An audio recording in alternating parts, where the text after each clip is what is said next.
family turned me into my bratty stepsister's full-time caregiver. They treated me like dirt, so I destroyed them twice as hard.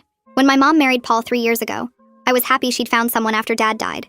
Paul seemed nice enough and came with a 16-year-old daughter named Olivia, who'd been in a wheelchair since a car accident when she was 8. Mom said we'd be a perfect blended family, and I'd finally have the sister I'd always wanted. I was 18 and about to start college, but Mom convinced me to take a gap year to help everyone adjust. She said Olivia needed time to get comfortable with new people, and having a stepsister her age would help. What she didn't mention was that by help, she meant become Olivia's unpaid full-time caregiver. The first week after they moved in, Paul announced that Olivia's previous aide was too expensive now that they had me. He'd already canceled her service and expected me to take over immediately. I had no training or experience, but Paul said it wasn't hard. I just needed to help her with transfers, bathroom needs, getting dressed, and making sure she ate her specific meals at the designated times. When I said I didn't know how to do any of that safely, he said I'd figure it out. Mom backed him up, saying this was what families did for each other. Olivia seemed sweet at first, thanking me for helping and apologizing for being a burden. But once she realized I was trapped, everything changed. She'd demand I wake up at 5 in the morning for her first bathroom trip, then berate me for being slow. She'd insist on specific outfits, then scream that I'd dressed her wrong. She'd throw her breakfast on the floor if it wasn't exactly the temperature she wanted, then tell Paul I'd refused to feed her. And Paul believed every word because his poor, disabled daughter couldn't possibly lie. When I tried telling Mom that Olivia was being cruel, she said I needed to understand that Olivia's life was hard, and acting out was natural. When Olivia told me she wished I'd die in a car accident so I'd know how she felt, Mom said she was just processing trauma. When Olivia deliberately knocked over my laptop while I was applying for online classes, destroying my applications, Paul said, accidents happen, and I shouldn't leave electronics where Olivia could reach them. Everything in Olivia's radius was apparently my fault. The worst part was Olivia was perfectly capable of doing most things herself. I'd catch her transferring to her chair alone when she thought I wasn't looking. Then she'd scream for help the second she heard footsteps. She'd reach things on high shelves in her room but claim she couldn't feed herself in front of her dad. She had full upper body strength and control, but played completely helpless whenever it benefited her. She'd roll herself to the bathroom at night, but during the day, I had to push her everywhere. 6 months in, I was exhausted and depressed. I'd missed college enrollment, lost touch with friends because I couldn't leave the house, and spent every day being verbally abused by Olivia, while Mom and Paul lived their best lives. They went on date nights while I stayed home. They took weekend trips while I managed Olivia's care. They'd thank me for being such a good sister, then leave for hours. One day, Olivia's physical therapist, Anne, came for her monthly check-in. Olivia immediately went into helpless mode, claiming she'd lost mobility since last visit. Anne started testing her range of motion, and Olivia failed every test, acting like she couldn't even grip a pencil. Anne looked concerned and said they'd need to increase sessions. After Anne left, Olivia laughed and said that was too easy, that medical professionals were idiots who believed anything. She didn't know Anne had forgotten her phone and came back to get it just in time to hear everything through the door. Anne knocked and asked to speak with me privately. She'd been Olivia's therapist for 5 years and knew exactly what Olivia was capable of. She said she'd suspected Olivia was manipulating people, but never had proof until now. She asked about my situation, and I broke down telling her everything. Anne's face got darker with every detail. She asked if I knew that what was happening was illegal. Using an untrained person for medical care was neglect. Forcing me to provide full-time care without pay was exploitation. Olivia's fake helplessness was medical fraud since Paul was claiming disability benefits for needs Olivia didn't actually have. Anne said she was a mandated reporter and had to file this with Adult Protective Services. Within a week, an investigator showed up. Olivia went into her helpless act, but the investigator had Anne's reports showing Olivia's real capabilities. They tested Olivia themselves and caught her using abilities she claimed not to have. They interviewed me separately, and I told them about the abuse, the unpaid labor, the missed education opportunities. They pulled Olivia's medical records and found discrepancies everywhere. The investigator pulled out a thick notebook and clicked her pen. Vivian Torres had this serious look that made my stomach twist. She asked me to describe a typical day with Olivia, starting from the morning. I took a breath and started talking about the 5 a.m. wake-up calls. Every single morning, Olivia would scream for me through the wall between our rooms, claiming she needed the bathroom right that second. I'd stumble out of bed half asleep and help her transfer from bed to wheelchair, even though I'd caught her doing it herself plenty of times when she thought no one was watching. Then came breakfast, which had to be exactly the right temperature, or she'd throw it on the floor and tell Paul I was starving her. I described how she'd demand specific outfits, then yell that I dressed her wrong no matter what I picked. How she'd knock things over and blame me. How she told me she wished I'd die in a car accident just like her. Vivian's pen moved faster across the page as I talked, her mouth getting tighter with each detail. I told her about watching Olivia reach things on high shelves in her room when her dad wasn't home, then claim she couldn't even feed herself at dinner. About seeing her roll herself to the bathroom at midnight, then screaming for help to move 10 feet during the day. About the laptop she deliberately destroyed when I was trying to apply for online classes. Vivian asked specific questions about how often I saw Olivia do things alone versus when she claimed helplessness. I said it happened multiple times every single day. She'd transfer herself, reach for things, roll around independently, but the second she heard footsteps, she'd go limp and helpless. Vivian wrote everything down, her expression getting darker with every answer I gave. When she finished taking notes, Vivian explained what would happen next. She'd be making surprise visits to observe Olivia's actual abilities compared to what Paul reported to disability services. The visits would be unannounced, so Olivia couldn't prepare her helpless act. Vivian also needed to review all of Paul's benefit claims going back years and compare them to Anne's professional records. She said the discrepancies in the medical files were already serious, but if she could document Olivia performing tasks that Paul claimed she couldn't do, that would prove fraud. She asked if I understood that this investigation might result in criminal charges against Paul. I nodded, feeling this weird mix of relief and terror. Part of me wanted him to face consequences for what he'd done to me. Another part was scared of what would happen to our family. Vivian must have seen something in my face because she said this wasn't my fault, that I was the victim here, not the person causing problems. She promised to keep me updated and said I should document anything else I witnessed. Then she left and I sat there wondering if I'd just blown up my entire life. 2 days passed where everything felt normal but wrong. Olivia acted sweet and helpless like always when Paul was around. Mom kept asking if I was okay, but I couldn't tell her what was happening. Then at 7 in the morning on the third day, the doorbell rang. I was in the kitchen making Olivia's specific breakfast when I heard Paul answer the door. Vivian's voice carried through the house, saying she was there for a follow-up observation. Paul sounded surprised but tried to act welcoming. I heard footsteps going upstairs toward Olivia's room. My heart started racing. I put down the pan and crept toward the stairs, staying quiet. Vivian's voice came from Olivia's doorway, calm and professional, saying she needed to observe Olivia's morning routine. Then I heard Olivia's voice, sleepy and confused, asking what was happening. Paul tried to say that Olivia needed privacy for her morning transfer, but Vivian said she was here specifically to document transfer capabilities. There was silence for a few seconds. Then I heard wheels moving across the floor. More silence. Vivian's voice cut through, sharp and clear, stating for the record that she'd just observed Olivia transfer from bed to wheelchair without any assistance whatsoever. Olivia made this small gasping sound. Paul started talking fast, his words tumbling over each other. I moved closer to the stairs and saw Vivian standing in Olivia's doorway with her phone out, taking photos. Olivia sat frozen in her wheelchair, her face completely white. She'd been caught doing exactly what I'd been describing, and she knew it. Paul launched into this explanation about good days and bad days. He said Olivia's condition varied, that sometimes she had more strength and mobility than other times. Vivian didn't look impressed. She pulled out papers from her bag and read directly from Paul's benefit applications. According to his official reports to disability services, Olivia required total assistance with all transfers at all times due to complete upper body weakness. She couldn't move from bed to chair without full physical support from a caregiver. Those were Paul's exact words from forms he'd signed 3 months ago. Vivian looked at Olivia, then at Paul, then back at her phone where she'd just recorded video of Olivia doing a perfect independent transfer. She said the discrepancy was now documented with photos, video, and timestamps. Paul's face turned red. He tried saying the forms were old, that maybe he'd exaggerated Olivia's needs by accident, that he didn't understand all the medical terminology. Vivian's expression stayed completely neutral. She said she'd be submitting this documentation to the fraud investigation unit along with her other findings. Then she asked to speak with me privately. Paul looked like he wanted to argue, but Vivian's tone made it clear this wasn't optional. She followed me downstairs to the kitchen and closed the door. Vivian sat across from me at the kitchen table and asked about the laptop Olivia destroyed. I felt everything I'd been holding in for months start cracking open. I pulled the broken device from the drawer where I'd kept it, showing her the smashed screen and bent frame. My hands shook as I explained how I'd been filling out applications for online classes, trying to salvage some kind of education after missing regular college enrollment. Olivia had rolled up beside me, looked at what I was doing, and asked what schools I was applying to. I'd been stupid enough to tell her, excited that she seemed interested.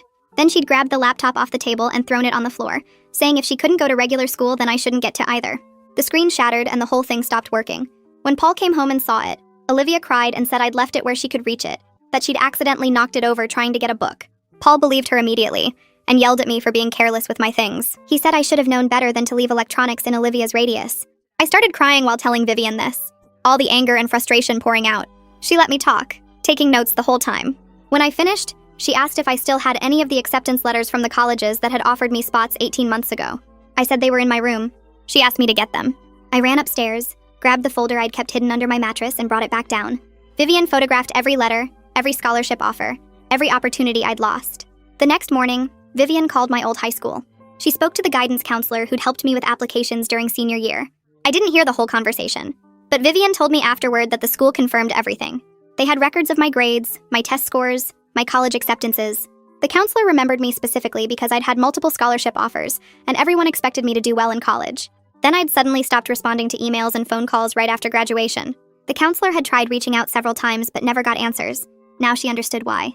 Vivian added this documentation to her growing file. She said having third-party verification of my lost opportunities made the exploitation case stronger. This wasn't just me claiming I'd missed college.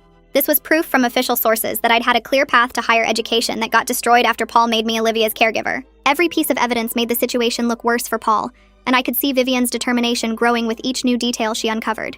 4 days after the surprise visit, Vivian brought someone new to the house. His name was Raymond Torres, and he was a financial investigator who specialized in disability benefit fraud. He had the same serious expression as Vivian and carried a briefcase full of documents. Paul looked nervous when they both showed up together. Raymond explained that he'd been reviewing Paul's disability benefit claims going back 5 years, since Olivia first started receiving assistance payments. He'd compared Paul's reported care needs against standard benefit guidelines and found concerning patterns. According to Paul's applications, Olivia required round-the-clock care for basic daily activities. She couldn't transfer, couldn't dress herself, couldn't prepare food, couldn't perform any task without direct physical assistance. Based on those reported needs, Paul received maximum assistance payments every month. Raymond had calculated the total amount received over 5 years. He didn't say the number out loud right then, but his expression made it clear the amount was significant.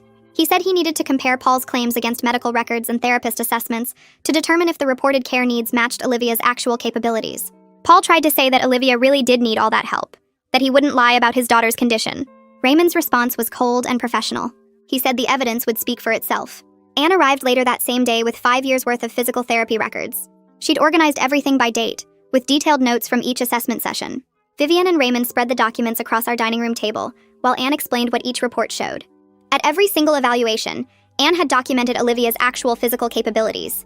The records showed consistent upper body strength, full range of motion in her arms, ability to grip objects, ability to support her own weight during transfers.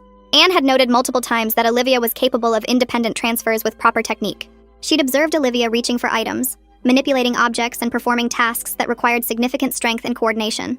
Anne pointed to specific entries where she'd recommended Olivia practice independent living skills because she had the physical ability to do them. The medical documentation directly contradicted everything Paul had reported to disability services. Where Paul claimed Olivia needed total assistance, Anne's professional records showed Olivia performing tasks independently. Where Paul said Olivia had no upper body strength, Anne documented full strength and mobility. The discrepancies weren't small differences in interpretation. They were complete opposites. Vivian and Raymond took photos of every relevant page. Anne said she'd be willing to testify about what she'd observed over the years if the case went to court. Paul sat in the corner of the room, his face pale, watching his lies get exposed one document at a time. Raymond finished his calculations that evening. He called Vivian and me into the kitchen to review his findings. He'd added up every disability payment Paul received over 5 years based on claims that Olivia required maximum assistance with daily living activities. The total came to $73,000. Raymond explained that if Paul had accurately reported Olivia's capabilities, the benefit amount would have been significantly lower, probably around $20,000 for the same time period. The difference between what Paul claimed and what Olivia actually needed was $53,000. That wasn't a minor error or misunderstanding. That was systematic fraud over multiple years. Raymond said the amount qualified as felony fraud rather than a misdemeanor. The charges would be serious, and if convicted, Paul could face prison time. He'd also have to pay back the full $73,000 in fraudulent benefits. Vivian asked if I understood what this meant. I nodded, feeling numb. My stepfather had been stealing money from disability services by lying about his daughter's needs, and he'd forced me into unpaid labor to make those lies look real. The full scope of what he'd done was finally becoming clear, and it was so much worse than I'd realized. Mom came home from work while Vivian and Raymond were still there. She saw all the documents spread across the table and asked what was happening. Vivian explained that this was now a formal investigation into disability fraud and labor exploitation. Mom's face went through about 10 different expressions: confusion, shock, anger, fear. She asked what I had to do with any of this. Vivian said I was the primary witness and victim of the exploitation. Mom turned to me with this hurt look, like I'd betrayed her by talking to investigators. I felt anger rise up in my chest. I asked her if she seriously didn't know what had been happening for the past 18 months. If she really didn't notice that I'd become Olivia's unpaid servant while she and Paul went on dates and trips. Mom's eyes filled with tears. She said she knew I was unhappy, but thought I was just adjusting to the new family situation. Vivian asked directly if Mom had witnessed any of Olivia's verbal abuse toward me. Mom hesitated, then admitted she'd heard some of it. She said Olivia would say cruel things sometimes, but Paul convinced her it was normal teenage acting out. Vivian's expression hardened. She asked if Mom thought it was normal for a teenager to tell her stepsister she wished she'd die in a car accident. Mom flinched. She said Paul told her Olivia was processing trauma and I needed to be patient. Vivian closed her notebook and said that enabling abuse, even indirectly, had consequences too. Mom started crying harder, saying she didn't realize it was that bad, that she thought she was helping everyone adjust, but her excuses sounded hollow even to me. She'd chosen to believe Paul over her own daughter, and now everything was falling apart because of that choice. Vivian turned back to Mom and explained in a flat voice that making an untrained 18-year-old provide complex medical care wasn't just bad parenting. It was neglect of both me and Olivia, because neither of us had protection if something went wrong during transfers or medical needs. Mom's face crumpled and tears started running down her cheeks. She said she didn't realize it was that serious, that Paul told her I just needed to help with basic stuff. Vivian's expression didn't change at all. She'd clearly heard plenty of excuses from parents who turned a blind eye to what was happening in their own homes. She closed her folder and said the investigation would continue regardless of what Mom claimed to know or not know. The next morning, a process server showed up at the door with official papers for Paul. I was in the kitchen making breakfast when the doorbell rang. Paul answered and came back into the room holding an envelope with his face turning red. He ripped it open and read the letter inside. Then his eyes snapped to me with pure rage. He started screaming that I'd destroyed his family and ruined Olivia's future, that the disability benefits were suspended pending investigation, and we'd lose everything because of my lies. His voice got louder with each word, and he moved toward me with his fists clenched. I backed against the counter, feeling my heart slam in my chest. Then Vivian's voice came from the doorway asking if there was a problem. She'd arrived for a follow-up visit and heard Paul shouting from outside. She stepped between us and told Paul very calmly that intimidation and threats would make his situation considerably worse. Paul's mouth opened and closed, but no sound came out. Vivian said she'd be adding witness intimidation to her report. Paul turned and walked out of the room without another word. Vivian looked at me and said we needed to get me out of that house immediately. She made a phone call right there in the kitchen, and within 2 hours, a social worker arrived to help me pack. I threw clothes and personal items into trash bags because I didn't have real luggage. The social worker kept telling me to take my time, but I wanted to move fast before Paul came back, or Mom tried to convince me to stay. Walking through that house for the last time felt surreal. 18 months of my life trapped in those rooms, serving Olivia's fake needs while my own future disappeared. I grabbed my broken laptop even though it didn't work anymore, just because it represented everything they'd taken from me. The social worker carried my bags to her car and I climbed in without looking back. Driving away from that house felt terrifying because I had no idea where I was going or what would happen next, but it also felt like I could breathe fully for the first time in over a year. The social worker took me to a youth transitional housing program for young adults aging out of difficult family situations. The building looked like a regular apartment complex, but inside it had shared common areas and support staff. My room was small with 2 twin beds, a desk, and a dresser. My roommate was already there when I arrived. Her name was Jamie, and she'd left home at 17 after her parents kicked her out for being gay. She helped me unpack my trash bags and didn't ask too many questions about why I'd shown up with all my stuff that way. Over the next few days, Jamie explained how the program worked and introduced me to other residents who'd escaped various bad situations. Talking to Jamie helped me understand that what happened to me wasn't normal or acceptable. She'd say things like asking if I realized that parents weren't supposed to force their kids into unpaid labor, or that stepfamilies weren't supposed to treat one kid like a servant. Hearing her say those things out loud made something shift in my brain. I'd spent so long being told I was overreacting or being difficult that I'd started believing maybe I was the problem. 3 days after I moved out, Vivian called and said she'd set up an appointment for me with a therapist who specialized in family exploitation and abuse. The therapist's name was Coral McDowell, and her office was in a small building near the downtown area. I took 2 buses to get there for my first session.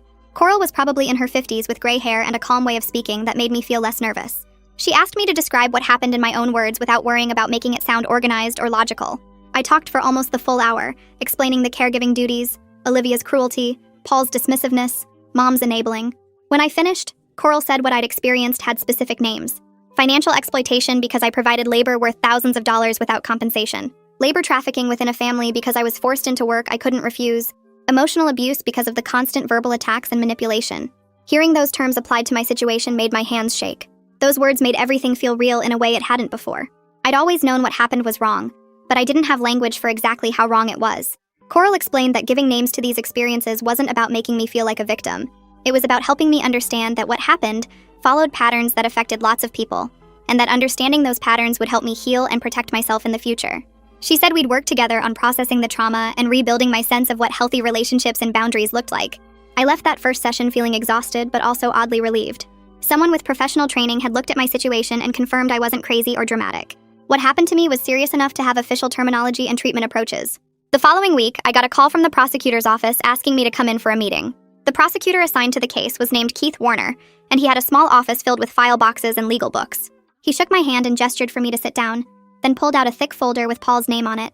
He explained that based on the evidence collected by Vivian and Raymond, the state was filing criminal charges against Paul. He opened the folder and showed me the list. Welfare fraud for the false disability claims, labor exploitation for forcing me into unpaid caregiving work, child endangerment for putting me in a position to provide medical care without proper training where I could have seriously injured Olivia or myself, financial abuse for benefiting from my unpaid labor while claiming I was just helping family. The list went on for 2 full pages. Keith said each charge carried potential jail time, and Paul would also have to pay back all the fraudulent benefits, plus restitution to me for lost wages. Keith explained that Olivia wouldn't face criminal charges because she was a minor, and the law viewed her as being under her father's control and influence, but she'd be required to undergo psychological evaluation and treatment as part of the case resolution. The court wanted to understand why she'd participated in the fraud, and what interventions she needed to prevent future manipulative behavior. The focus of the criminal case was on Paul as the adult who created and benefited from the fraudulent situation. He was the one who filed the false benefit claims, canceled Olivia's professional aid to save money, and forced me into the caregiver role. Olivia's cruelty toward me was terrible, but legally she wasn't the one responsible for the systematic exploitation. Keith asked if I had questions, and I asked what would happen if Paul was convicted. He said Paul would likely face prison time given the amount of fraud involved, probably 2 to 4 years depending on how the trial went. After meeting with Keith, I had to decide whether I wanted to pursue a civil case against Paul and Mom for the lost wages and educational opportunities. The criminal case would hold Paul accountable to the state, but a civil case would get me financial compensation for what they'd stolen from me. Keith referred me to Miriam Alston, a family court mediator who could help me understand my options and potential outcomes. Miriam had an office in the courthouse and met with me the next afternoon. She explained that in a civil case, I could sue for the fair market value of the caregiving work I'd provided, plus damages for the lost scholarship opportunities and delayed education. She said we'd need to calculate exactly how much my labor was worth, and how much my future had been set back by missing college enrollment. The process would take months, and there was no guarantee I'd actually collect any money even if I won, since Paul might not have assets to pay a judgment. But it would create a legal record of the harm done to me. Miriam pulled out a calculator and started running numbers. 18 months of full-time caregiving at minimum wage, assuming 40 hours per week, came to approximately $45,000 in lost wages. That didn't count the scholarship money I'd lost by missing college enrollment, which had been worth about $30,000 for my first 2 years. It also didn't account for the emotional distress, lost social connections, or delayed career start. Miriam said a civil case could potentially seek $75,000 or more in total damages. She asked if I wanted time to think about whether to pursue it. I looked at those numbers and thought about Paul and Mom going on date nights while I was trapped at home serving Olivia. I told Miriam I wanted to move forward with the civil case. They'd stolen almost 2 years of my life, and I wanted them to pay for every single day of it. Miriam scheduled a follow-up meeting for the next week to start the civil case paperwork. I left her office feeling like I'd taken another step toward making them pay for what they'd stolen from me. The money mattered, but what mattered more was the official record that what they did was wrong and had real consequences. I spent the next few days at the transitional housing trying to adjust to having my own space and my own schedule. Jamie showed me how the kitchen worked and introduced me to the other residents. Everyone there had left bad family situations, and nobody asked questions they didn't want to answer themselves. It felt safe in a way I hadn't experienced in 18 months. 3 days after my meeting with Miriam, my phone rang with Mom's number. I stared at it for a full minute before answering. Her voice came through shaky and desperate, already crying before she got a single word out. She begged me to drop the case against Paul, saying he might go to jail and they'd lose the house if he got convicted. She kept saying she understood I was hurt, but this would destroy their whole life together. I listened to her sob for maybe 30 seconds before I cut her off. I told her she should have thought about that before she let Paul turn me into unpaid labor for a year and a half. I told her she chose him over me every single day, and now she had to live with that choice. Then I hung up while she was still crying. My hands shook after I ended the call, but I didn't feel guilty. She'd had dozens of chances to protect me, and she picked him every time. Anne called 2 days later and asked if she could stop by the transitional housing to check on me. She showed up that afternoon with a thick folder of papers. We sat in the common room and she spread out documentation from every single visit she'd made to the house over the past 18 months. She'd noted my exhaustion in her records. She'd written observations about how thin I'd gotten and how I flinched when Olivia yelled. She'd documented dates when I had dark circles under my eyes or seemed withdrawn. Anne said she wished she'd realized sooner what was really happening to me, that she'd suspected something was wrong but didn't put all the pieces together until she heard Olivia laughing about fooling medical professionals. Looking at her notes felt validating in a way I hadn't expected. Someone had noticed I was suffering even when my own mother pretended everything was fine. The following week, I met with the college admissions counselor at my old high school. Mrs. Patterson remembered me from 2 years ago when I'd been accepted to multiple schools with scholarship offers. She pulled up my old file and explained that I could apply for the upcoming spring semester as a gap year student. My previous acceptance letters would help my applications since colleges kept records of students they'd wanted. Some of my old scholarship opportunities were gone because they were specifically for incoming freshmen, but new ones had opened up for gap year students and transfer applicants. Mrs. Patterson walked me through the application process and gave me a list of deadlines. She said I should write my personal essay about what I'd learned during my gap year, focusing on the experiences that shaped who I'd become. I spent the next week working on that essay. Writing about the past 18 months felt like pulling glass out of a wound, but I focused on what I'd learned about exploitation and advocacy and standing up for myself. I wrote about recognizing when someone was taking advantage of me and finding the courage to speak up even when my own family told me I was wrong. I wrote about Anne believing me when nobody else would, and how that changed everything. When I brought the finished essay to Mrs. Patterson, she read it right there in her office. She looked up at me with tears in her eyes and said it was the most powerful essay she'd read in 20 years of counseling. She said any college would be lucky to have a student with my strength and self-awareness. Keith called me in for a meeting at the prosecutor's office 3 weeks after the investigation started. He had new information about Paul's lawyer trying to negotiate a plea deal. The offer was for Paul to pay back all the fraudulent benefits plus restitution to me, but he'd avoid jail time with probation instead. Keith explained that the decision was partly mine since I was the victim, and he wanted to know what I thought would be just. I sat there looking at the plea offer paperwork and thought about Paul going on date nights while I was trapped at home serving Olivia. I thought about him canceling the professional aid to save money and forcing me into that role with no training. I thought about him believing every lie Olivia told and dismissing every concern I raised. I told Keith that Paul needed real consequences, not just paying money back. He'd deliberately exploited me for 18 months and committed fraud for years before that. Money wouldn't teach him that what he did was wrong or stop him from doing it again to someone else. Keith nodded and said he agreed completely. He rejected the plea offer that same day and told Paul's lawyer they were moving forward with full prosecution. Paul would have to face trial and real prison time if convicted. The prosecutor's office sent me a copy of the rejection letter, and reading it felt like another small victory in taking back control of my life. 2 weeks later, Keith forwarded me the results of Olivia's court-ordered psychological evaluation. A psychologist had spent hours testing her and interviewing her about her behavior. The report said Olivia had oppositional defiant disorder and had learned manipulative behaviors from watching Paul avoid consequences for lying and rule-breaking. The psychologist noted that Olivia had been enabled to use her disability as an excuse for cruel behavior, rather than learning healthy coping strategies. The recommendation was intensive therapy focused on accountability and developing genuine independence. Olivia would need to work with a specialist who understood both physical disability and behavioral disorders. The psychologist's report included detailed notes about Olivia's actual physical capabilities. She could transfer herself, dress herself, prepare simple meals, and handle most daily tasks without assistance. She'd been enabled to avoid these tasks through manipulation, rather than genuine inability. The report said Olivia would need to relearn independence and develop healthier ways to cope with her actual limitations, instead of exaggerating them for attention and control. Reading that professional confirmation of what I'd observed for months felt validating. I wasn't crazy or exaggerating. Olivia really had been faking helplessness, and I'd been right to speak up about it. Mrs. Patterson called me in early December with news about my college applications. I'd gotten accepted to 3 schools for the spring semester, including the state university that had been my original top choice. The financial aid packages weren't as generous as my original freshman scholarships had been, but between grants and work-study programs, I could make it work. I'd have to take out some small loans, but nothing I couldn't manage with a part-time job. Looking at those acceptance letters felt like getting my future back after Paul had tried to steal it from me. I called Mrs. Patterson back and accepted the state university's offer. I'd start classes in January, only 3 semesters later than originally planned. Keith called me again right before Christmas with unexpected news about Mom. She'd filed for legal separation from Paul after the prosecutor explained she could face charges as an accessory if she stayed married to him during the trial. The prosecutor had told her that enabling the exploitation and benefiting from the fraudulent disability payments made her potentially liable. Mom had moved in with her sister 2 states away and filed the separation papers within a week. Keith forwarded me a letter Mom had sent through her lawyer. She apologized for not protecting me and said she finally understood how badly she'd failed as a mother. The apology didn't make excuses or blame anyone else. It just acknowledged what she'd done wrong and said she was sorry. I read that letter 3 times trying to figure out how I felt about it. The apology felt real, but it also felt too late. She'd chosen Paul over me for 18 months and only left him when her own freedom was threatened. I put the letter in a drawer and didn't respond. Maybe someday I'd be ready to talk to her, but that day wasn't today. Coral's office had soft lighting and comfortable chairs that made it easier to talk about hard things. When I showed her Mom's letter, she read it carefully before looking up at me. She asked how the apology made me feel, and I told her it seemed real, but also convenient timing since Mom only left after the prosecutor mentioned possible charges. Coral nodded and explained that acknowledging an apology doesn't require forgiveness, especially when someone apologizes mainly to protect themselves. She said I could recognize Mom's words without letting her back into my life. That healing didn't mean pretending everything was okay now. We talked about how Mom had 18 months to choose me over Paul, and only made that choice when her own freedom was at risk. Coral helped me understand that my anger was valid even if Mom was sorry, that I didn't owe her anything just because she finally admitted she was wrong. I left that session feeling lighter, like I had permission to put myself first without guilt.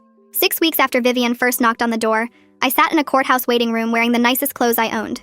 Keith had prepared me for what to expect at the preliminary hearing, explaining that I'd need to describe my daily routine as Olivia's caregiver, and how Paul had dismissed every concern I raised.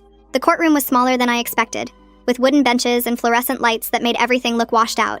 Paul sat at the defense table in a suit, looking nothing like the man who used to thank me for being such a good sister while leaving me trapped at home. The judge asked me to state my name and age for the record. Then Keith started asking questions. I described waking at 5 every morning for Olivia's first bathroom trip, the specific meals at designated times, helping with transfers and dressing despite having no training. Keith asked about the verbal abuse, and I told the judge how Olivia would scream that I was too slow, throw food on the floor, tell me she wished I'd die in a car accident. Paul's lawyer objected twice, but the judge let me continue. When Keith asked about my laptop, I explained how Olivia had deliberately knocked it over while I was applying for online classes, destroying my only chance at continuing my education. I described how Paul said accidents happen and blamed me for leaving electronics where Olivia could reach them, even though she'd done it on purpose. The whole testimony took almost an hour, and my hands were shaking by the end. Paul's lawyer stood up for cross-examination and immediately tried to paint me as a rebellious teenager who resented helping family. He asked if I'd been angry about taking a gap year, if I'd felt put out by having to help my stepsister, if I'd exaggerated Olivia's behavior because I wanted to go to college instead. I answered honestly that yes, I'd been frustrated, but that didn't change the facts about what happened. Keith objected when the lawyer suggested I was lying for attention, and the judge sustained it. Then Keith presented Anne's testimony from her written statement, describing how she'd suspected manipulation for months, and finally heard Olivia laughing about fooling medical professionals. He showed the investigators photos of Olivia transferring herself and reaching high shelves, contrasted with Paul's benefit applications claiming she needed total assistance at all times. Raymond's financial analysis showed $73,000 in fraudulent payments over 5 years. The evidence covered the defense table in neat stacks of paper, each page another proof that I'd been telling the truth. Paul's lawyer tried to argue that the discrepancies were honest mistakes, that Olivia's abilities varied day to day. But Keith pointed out that Paul had consistently reported maximum disability for years, while Anne's records showed steady capabilities. The judge took less than 10 minutes to decide after hearing all the evidence. She said there was sufficient evidence for trial on all charges, including welfare fraud, labor exploitation, and child endangerment. Paul's lawyer immediately requested bail reduction, arguing that Paul had strong community ties and wasn't a flight risk. Keith countered that Paul had exploited 2 minors in his care for financial gain and showed no remorse. The judge denied the bail reduction, but allowed Paul to remain out on bail with strict conditions. No contact with me whatsoever, and any contact with Olivia had to be supervised by a court-approved monitor. Paul's face went red when the judge read those conditions, and I felt a surge of satisfaction knowing he couldn't intimidate me anymore. The judge scheduled the trial for late March, about 4 months away, and dismissed us. I walked out of that courthouse feeling like someone had finally listened to me and believed what I said. 2 weeks later, Coral called me at the transitional housing to say Olivia's therapist had a letter for me. I picked it up the next day, my stomach tight with nerves about what Olivia might have written. The letter was 3 pages long in Olivia's handwriting, and it started with an apology. She wrote that she'd been cruel and manipulative, that she'd taken out her anger about the accident on me because I was an easy target. She said therapy was helping her understand why she'd acted that way, how she'd learned to control people by playing helpless, and how wrong that was.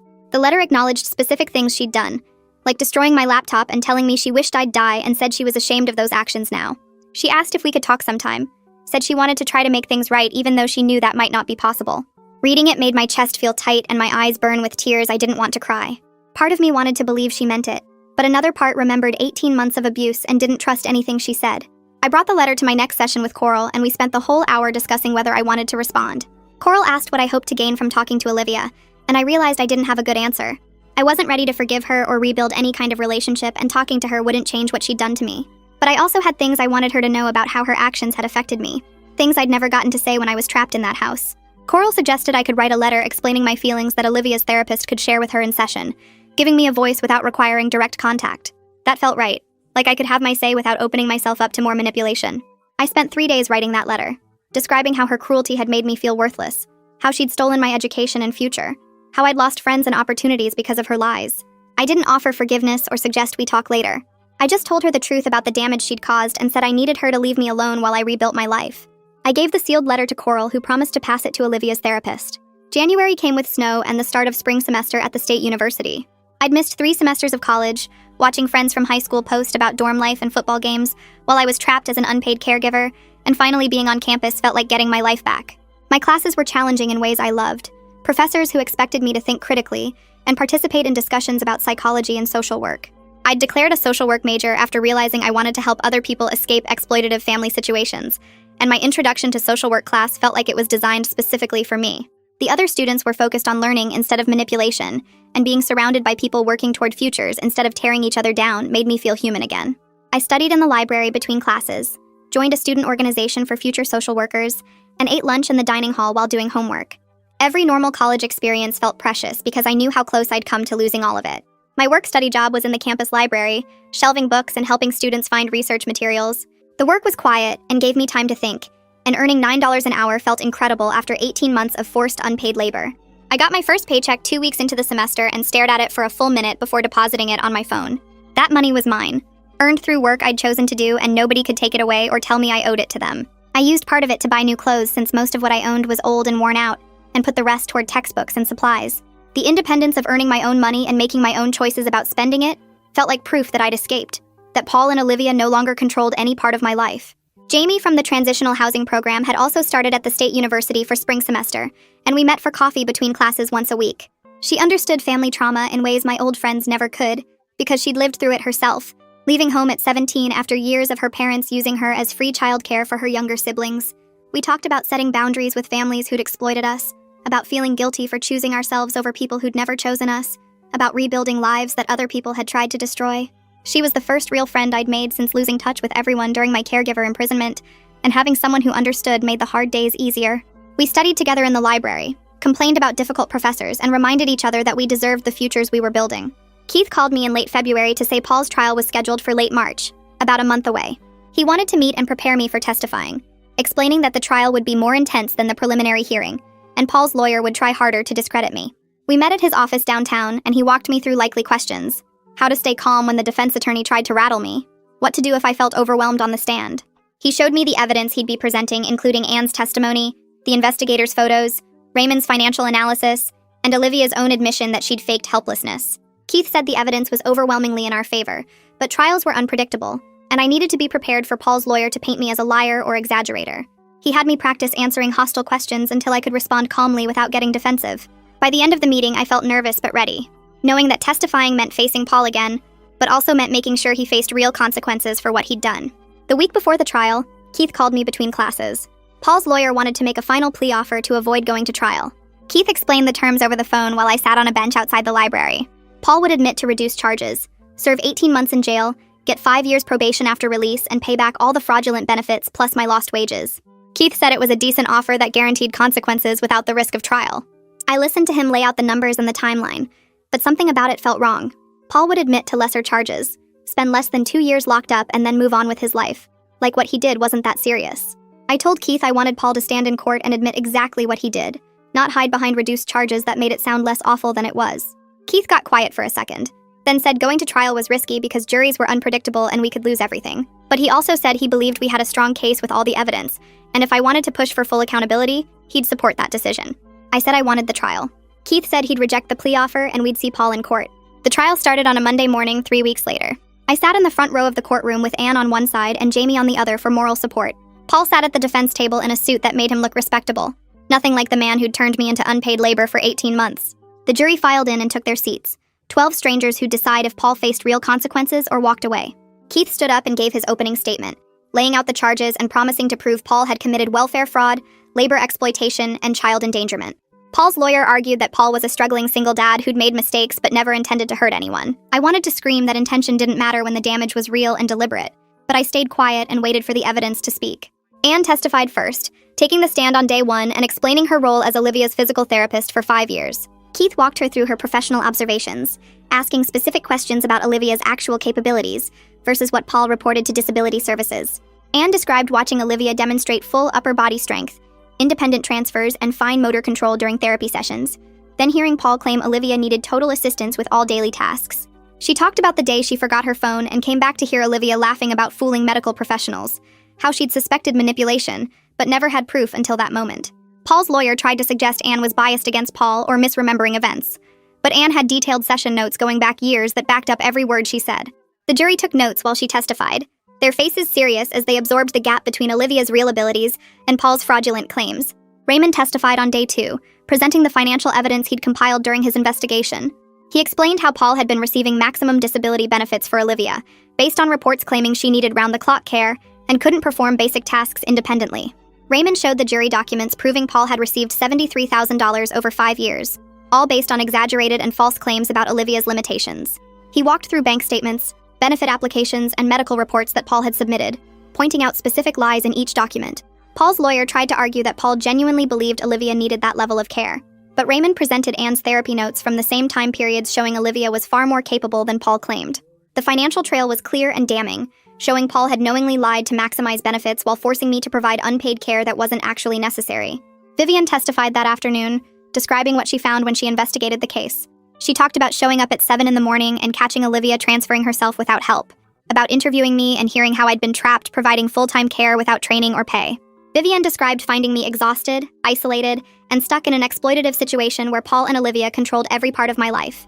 She explained how Paul had canceled Olivia's professional aid service the week after moving in with my mom, immediately replacing paid trained help with me as free untrained labor. Vivian's testimony made everything sound even worse than I remembered, laying out the systematic way Paul had used both me and Olivia for financial gain.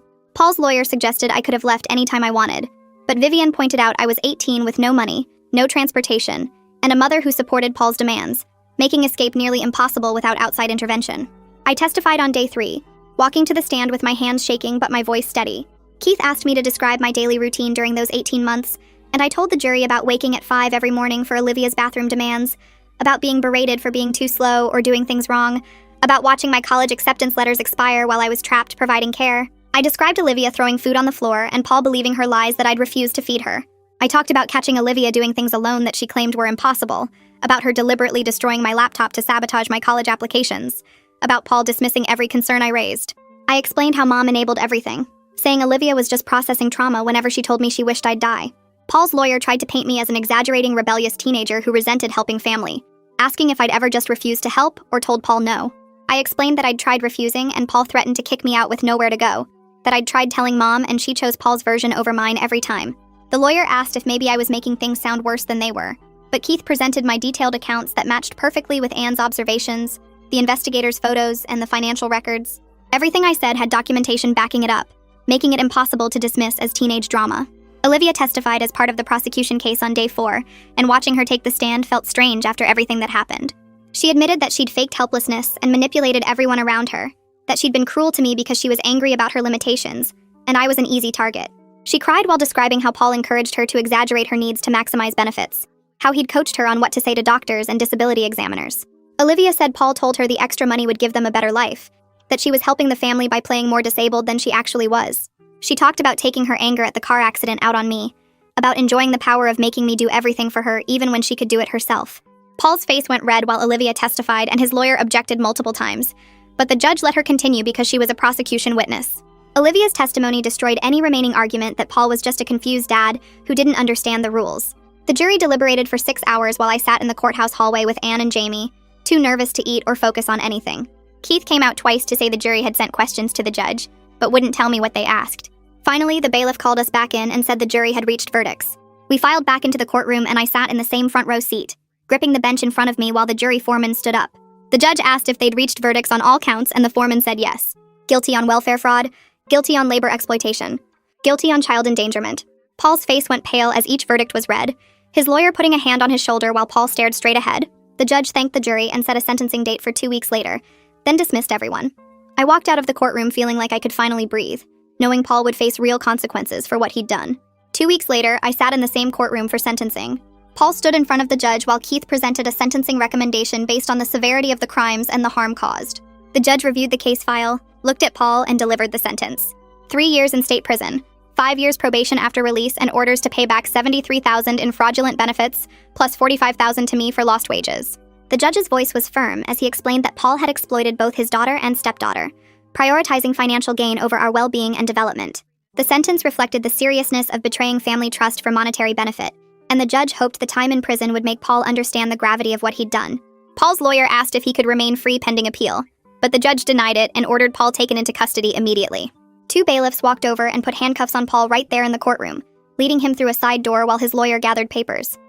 Mom attended the sentencing and cried through the whole thing, sitting 3 rows behind me and sobbing into tissues while the judge spoke.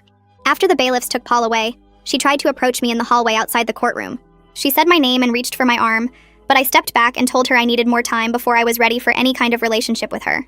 Mom said she understood and that she was sorry, her face red and puffy from crying. I walked away without saying anything else, leaving her standing in the courthouse hallway while Anne and Jamie waited for me by the exit. I met with my therapist the next day to process everything that happened. Sitting in her office felt safe after the intensity of the trial and sentencing, and I told her about the mixed feelings swirling around in my head. Relief that Paul was held accountable and would spend real time in prison for what he did. Sadness that my family situation had exploded so completely that the people who were supposed to protect me had used me instead. Anger that it took outside intervention to stop the exploitation. That my own mother hadn't chosen me over Paul until forced to by legal consequences. My therapist listened and helped me understand that all those feelings could exist at the same time. that justice didn't erase the lost time or the betrayal, but it did help me move forward. She reminded me that I'd survived something awful and come out stronger, that I was building a new life on my own terms. The session helped me see that closing this chapter meant I could finally focus on the future, instead of being trapped in what Paul and Olivia had done to me. I threw myself into my classes that first semester, staying up late in the library and showing up early to study groups. Every assignment felt like proof that I could succeed without anyone controlling my time or telling me I was wasting opportunities. When final grades posted in December, I stared at the 3.7 GPA on my screen and felt something shift inside me. My psychology professor pulled me aside after our last class and asked if I'd ever considered graduate school. She said my paper on family systems and power dynamics showed real insight, and that I had the kind of analytical mind that would thrive in advanced study. I thanked her and said I'd think about it, but mostly I felt proud that someone saw potential in me based on my actual work, instead of how well I could follow orders. The spring semester started with news from Olivia's therapist through the court reporting system. Olivia had enrolled in regular high school classes instead of continuing home instruction. Her therapist noted that attending school with other students was forcing Olivia to develop genuine independent skills since she couldn't manipulate classmates the way she'd manipulated family. The report mentioned Olivia was learning to ask for help appropriately, instead of faking helplessness, and that she was taking responsibility for her actions in therapy sessions. I felt weird reading about her progress, like I was supposed to care but couldn't quite get there yet.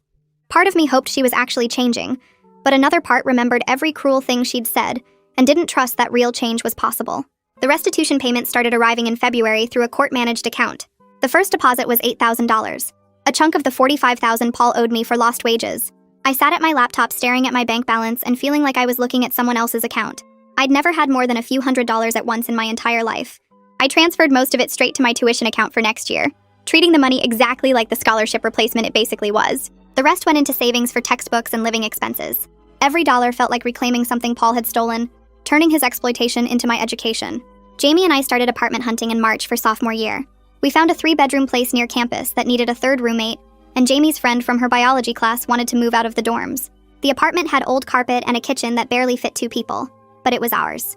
We signed the lease in April, and I felt actual excitement about moving in. These were roommates I chose, people who treated me like an equal instead of unpaid help. The apartment represented the kind of normal college living situation I should have had all along, the life Paul had tried to prevent me from having. Mom texted me in late May asking if we could meet for coffee. 6 months had passed since the sentencing, and I'd ignored most of her previous messages. Coral and I had discussed boundaries in therapy, talking about what kind of contact I was comfortable with and what my limits were. I agreed to meet Mom at a coffee shop near campus with a firm 1-hour time limit. I got there first and picked a table near the door, so I could leave easily if I needed to. Mom arrived 10 minutes late, looking older than I remembered. She ordered tea and sat down across from me, her hands shaking slightly as she wrapped them around the cup. She told me she'd been in therapy since the trial, working with someone who specialized in family dynamics and codependency. She said her therapist was helping her understand how she'd enabled Paul and failed to protect me. Mom didn't make excuses or try to justify what she'd done. She just listed the ways she'd been wrong, acknowledging that she'd chosen her marriage over my safety, and that she'd dismissed my complaints because facing the truth would have meant admitting she'd made a terrible mistake. She said she wanted to do better and asked what that would look like for me. I told Mom I appreciated her taking accountability, but I wasn't ready to have her back in my life regularly.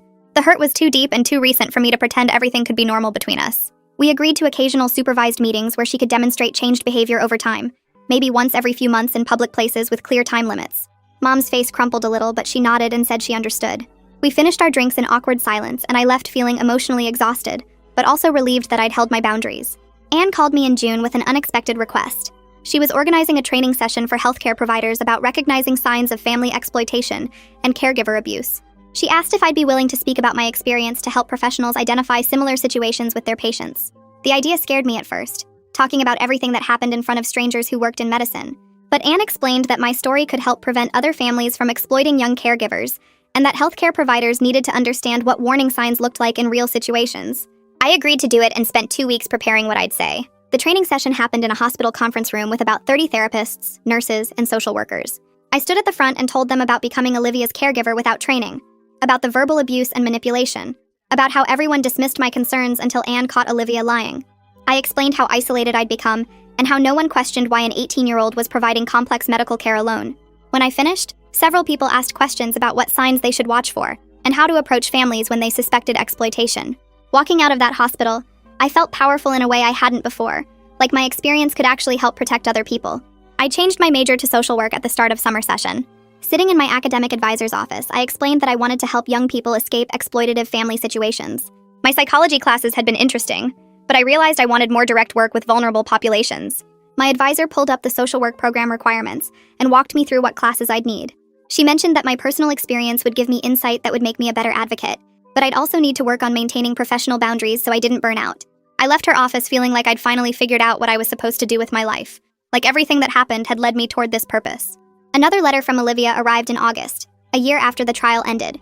Her handwriting was neater than the first letter, the words more carefully chosen. She wrote about her progress in therapy and described the work she was doing to understand why she'd treated me so badly.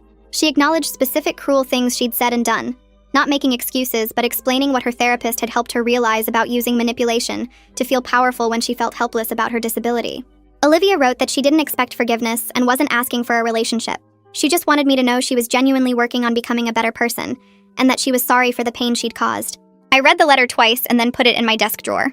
I wasn't ready to respond yet, but I also didn't throw it away like I had the first one.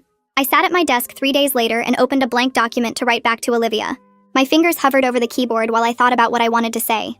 I typed that I appreciated her honesty about her progress in therapy and that I was glad she was working on herself. I wrote that I wished her well in her recovery and hoped she continued developing healthier ways to cope with her disability. Then I added the important part, the boundary I needed to set. I explained that while I acknowledged her growth, I wasn't interested in rebuilding a sibling relationship. I needed to focus on my own healing and moving forward with my life. I read it over twice, changed a few words to make sure the tone was clear but not cruel, and hit send before I could second-guess myself. The email felt honest and fair, protecting my own well-being while not dismissing the work she was doing. The application for the internship with Adult Protective Services came through my social work department advisor in October. She forwarded me the posting and said my experience made me a strong candidate. I filled out the forms, wrote an essay about why I wanted to work in exploitation prevention, and submitted everything by the deadline. 2 weeks later, I got called for an interview. Vivian was on the interview panel, sitting at the conference table with 2 other supervisors I didn't know. She smiled when I walked in, but kept things professional during the questions. They asked about my coursework, my career goals, and how I'd handle difficult cases involving family dynamics. When they asked why I wanted this specific internship, I told them I understood what it felt like to be trapped in an exploitative situation, and I wanted to help other people recognize the warning signs before years of their lives got stolen. Vivian nodded and wrote something down. I got the acceptance email 3 days later. My internship started in January, working 15 hours a week with Vivian's investigation team. She taught me how to review case files, spot inconsistencies in reported care needs versus actual capabilities, and interview potential victims without making them feel interrogated. She showed me the documentation procedures that had helped build the case against Paul, and explained how proper evidence collection made the difference between successful prosecution and cases that fell apart. Working with her felt like channeling everything I'd survived into something useful. She became more than a supervisor. She became a mentor who understood exactly what I'd been through and helped me figure out how to use that experience to protect other people. 2 years after the investigation started, I walked across campus toward my apartment carrying textbooks for my senior year classes. I had a 3.8 GPA, a job offer from a victim advocacy organization waiting for after graduation, and my own place that I shared with 2 roommates who actually treated me like an equal. The scholarship money I'd lost when Paul derailed my education had been partially replaced by the restitution payments, which I'd put toward tuition. I was taking advanced courses in trauma-informed care and family systems, building toward a career helping people escape the kind of situation I'd survived. My friends were people I'd chosen, people who respected my boundaries and didn't expect me to sacrifice my life for their convenience. Paul was still in prison with another year left on his sentence. Mom and I had occasional supervised coffee meetings where she demonstrated her therapy progress, but I still wasn't ready for a real relationship with her. Olivia was living in a group home learning actual independent living skills. None of them had any power over my choices anymore. My life belonged to me now. Every decision and every direction I took was mine alone. Walking into my apartment building, I realized the family that had tried to trap me had actually freed me by showing me exactly what I didn't want my life to be. I sat in my family systems class the next week, listening to a lecture about exploitation dynamics within households. The professor described patterns of forced caregiving, isolation tactics, and how abusers convinced victims that mistreatment was normal family obligation. Everything she said matched what I'd lived through. After class, I stayed behind and told her about my experience. She asked if I'd be willing to do a presentation for next semester's class about recognizing exploitation from a survivor perspective. I agreed immediately. Escaping that house had been the best thing that ever happened to me, even though getting there had been painful and scary. I was stronger now, more aware of manipulation tactics, more confident in setting boundaries. I'd learned to recognize when someone was trying to take advantage of my willingness to help. My commitment to helping other people escape exploitation came directly from understanding how easy it was to get trapped and how hard it was to get out. My life was genuinely mine now, built on choices I made for myself rather than obligations forced on me. That freedom was worth every difficult moment I'd gone through to get here. I walked out of that classroom knowing exactly what I wanted to do with my future, and nobody could take that certainty away from me.